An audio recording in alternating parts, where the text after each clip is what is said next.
Goes pretty quick. First thing I wouldn't think of is maybe these 4 soap dish screws.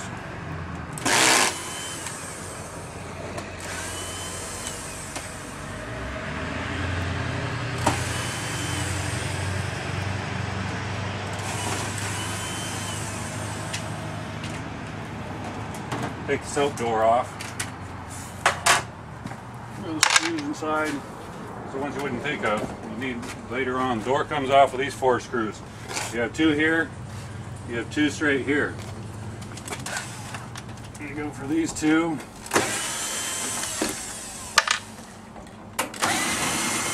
Door will hang there on its own. You've got to kind of pull it loose. It comes right off. Sometimes you got to jiggle them around. Got these 2 opposite ones.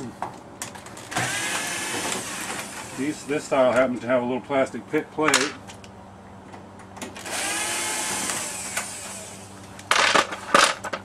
Grab the front panel at the top corners and pop it loose from the clips.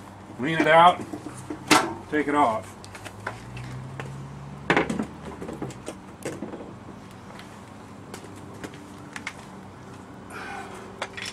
This style happens to have 2 screws up in these top corners that point up.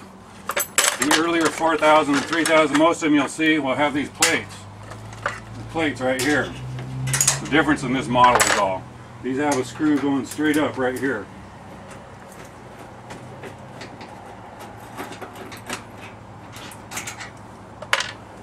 Each side.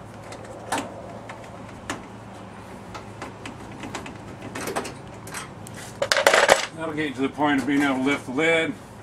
Now we're going to go ahead and pull this boot loose. Grab it around the outside corner, around the perimeter, and just pull. Sometimes they lock in. There's no glue or anything on them. Just give them a tug. They'll come loose. This one hasn't been in good shape. Actually, coming loose a little easy. Sometimes you got to tug a little hard on them. Pull it loose around there.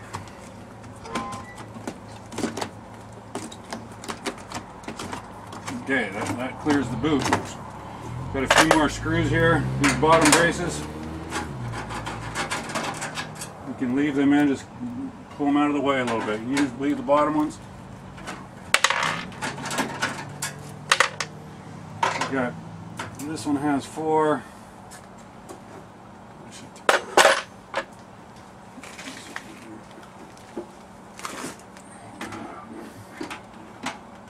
Prop that up. Got a couple screws with this electric switch. The lock assembly comes loose. You leave the wiring connected.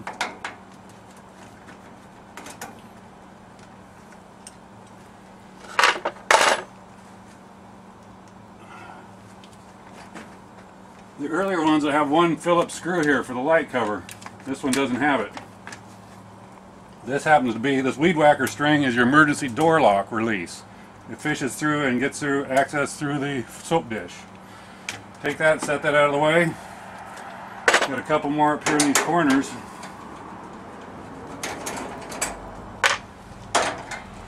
Using a 5/16 nut driver.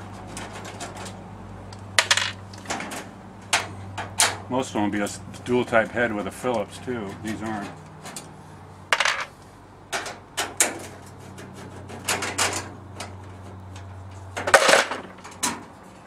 Okay, this front panel should be ready. Bring it tin and all. Don't separate it from that plastic. Now this one happens to have a heating element down here. Most of them won't have this. This extra little deal I got to remove before I can pop the front of the tub off.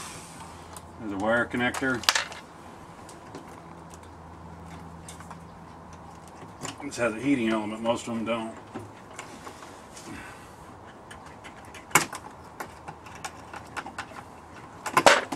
Pop that. Now we're ready to take the front of the tub off.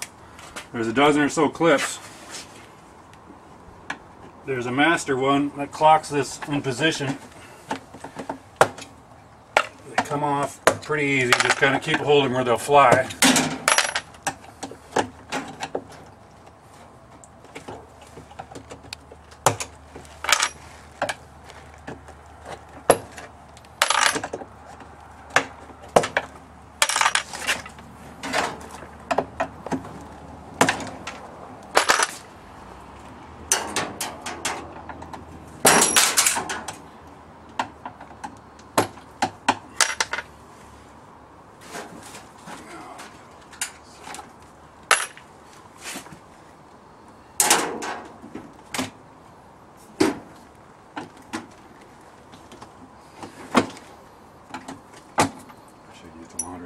soap bottle there.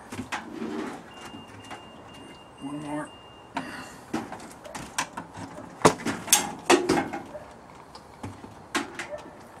Okay, I think I got it.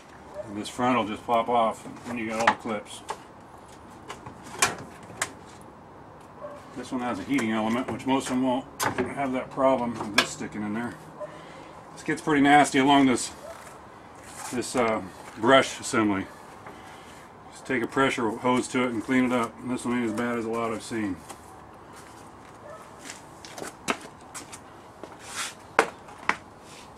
Now we're down to the tub. Other thing you want to clean, this drain hose. I pulled it off and blew it out. There's a pretty small restriction in there. You want to make sure that's clean while you're at it.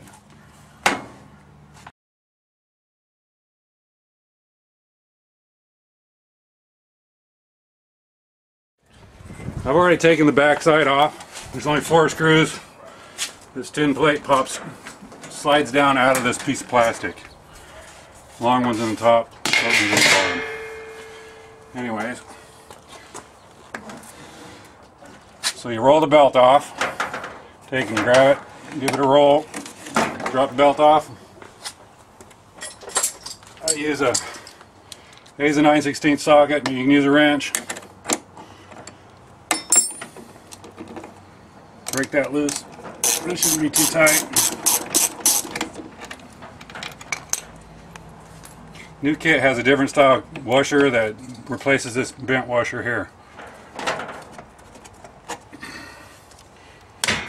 Pulley comes off.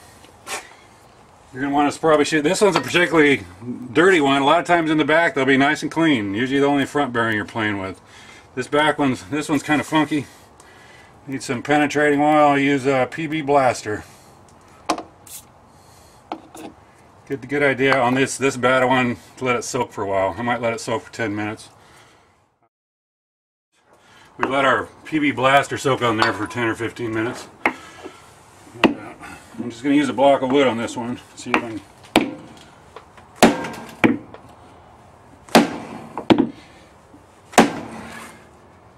They can be tight. This one's kind of an ugly one.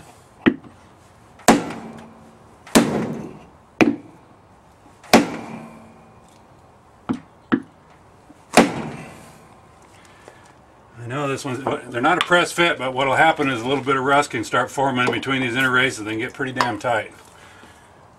I'm not sure if I phased it or not. I know this is a bad, worse than average one. I'm going to go ahead and use this chunk of steel and butt it up nice and flush against it so it doesn't do any damage. See, that phased it. That wood will take up the shock that you need to transfer.